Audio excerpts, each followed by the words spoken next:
Hi, Arden here, and today we're looking at natural law theory, the Nuremberg trials, and international justice. Hang on to your seats, we're going to be moving quickly.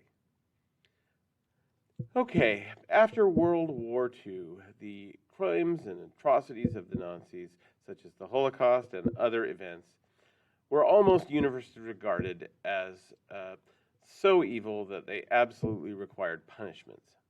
However, there was a problem, and the problem was that the actions of these perpetrators were perfectly legal under the laws of Nazi Germany. And even if we look outside the borders of Nazi Germany to Poland or the Soviet Union, where some of these atrocities were committed, the local laws simply were not made to deal with the scale of these atrocities. But states were sovereign. They had exclusive jurisdiction within their borders.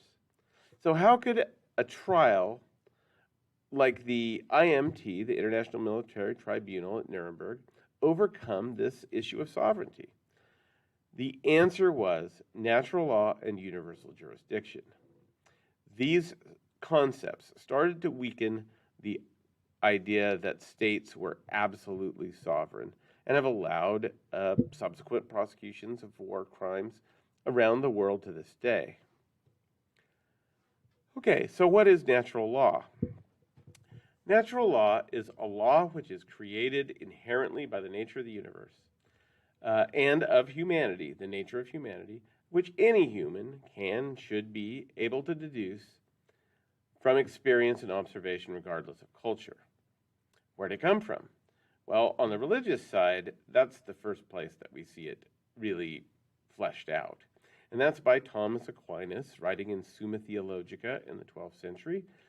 And he kind of fleshed out the idea that laws could be derived from nature, but then pointed out that nature is the creation of God, so this is really another form of God's law.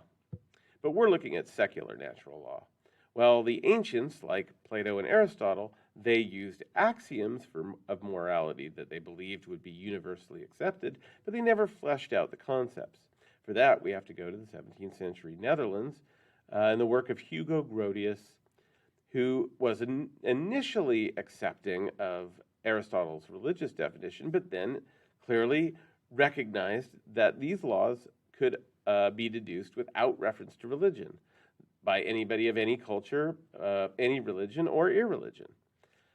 This was accepted then by Thomas Hobbes, the 17th century English philosopher and tutor to the royal children, who accepted Grotius, but then proposed 19 specific natural laws that he derived from nature, specifically the nature of humanity, which he saw as being fundamentally the ability to reason, the ability to take experiences into memory and then apply them to reason, and also our social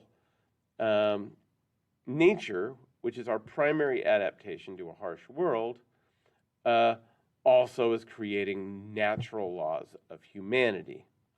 Well, there were alternatives, such as relativism, which is simply the concept that laws are just another manifestation of culture, like a food style, and that all cultures are equal, and therefore all manifestations of culture are neutral.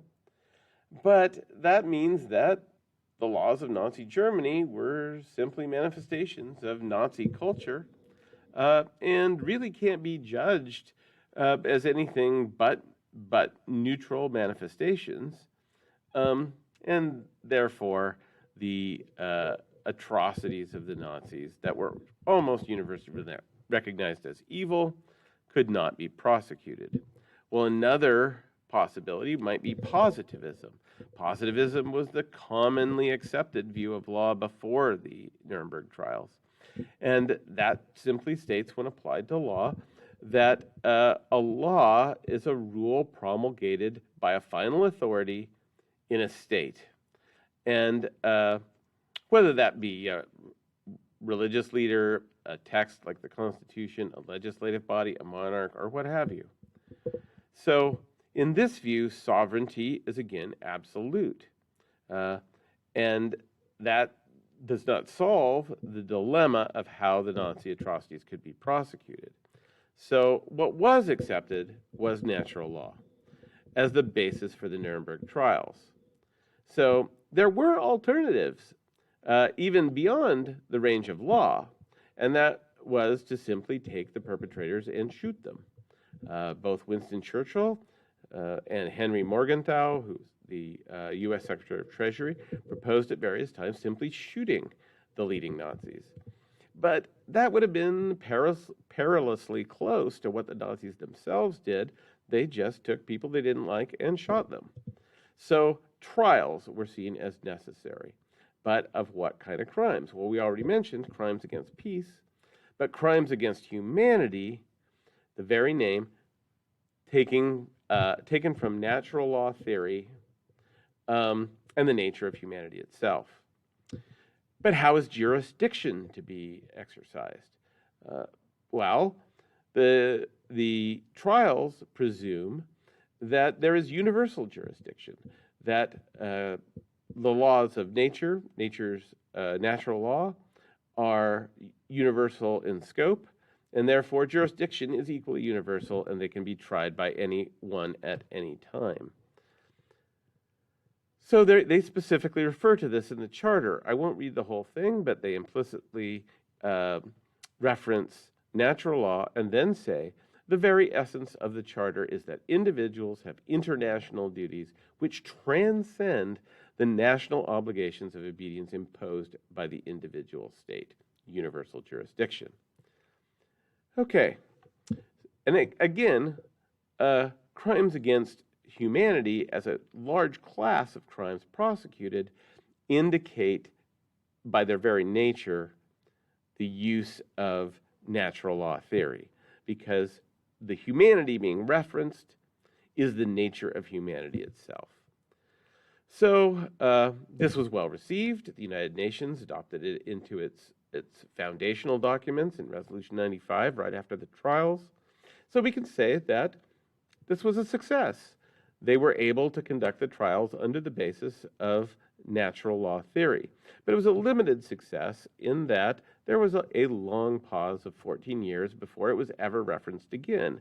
And that was not until the Israelis kidnapped Adolf Eichmann, major Holocaust perpetrator, in Argentina over Argentine objections, took him to Israel, tried him under violations of natural law under universal jurisdiction. But then there's another even longer pause from 1960 to 1993. 1993 and 1994 saw some very serious incidents, including the genocide of Bosnian Muslims in Yugoslavia, and the genocide of Tutsi by the Hutus of Rwanda. And in both cases, the Security Council of the United Nations established ad hoc military tribunals to try the cases. But this prompted them to commission a study to determine if there should be a permanent international criminal court. Well, that court was chartered by the United Nations in 2001 and is still investigating and prosecuting criminals to this day. It has the challenge that many major states, including the United States, do not recognize its authority. And right now, the United States is under investigation for war crimes in Afghanistan.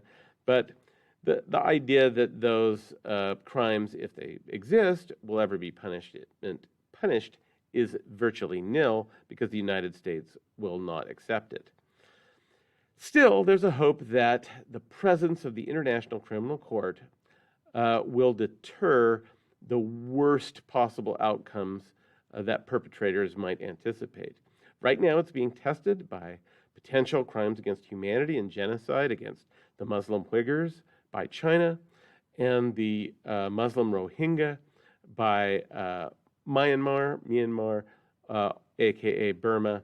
But the hope is that the presence of the court will deter the worst possible outcomes. Thanks for watching. EB out.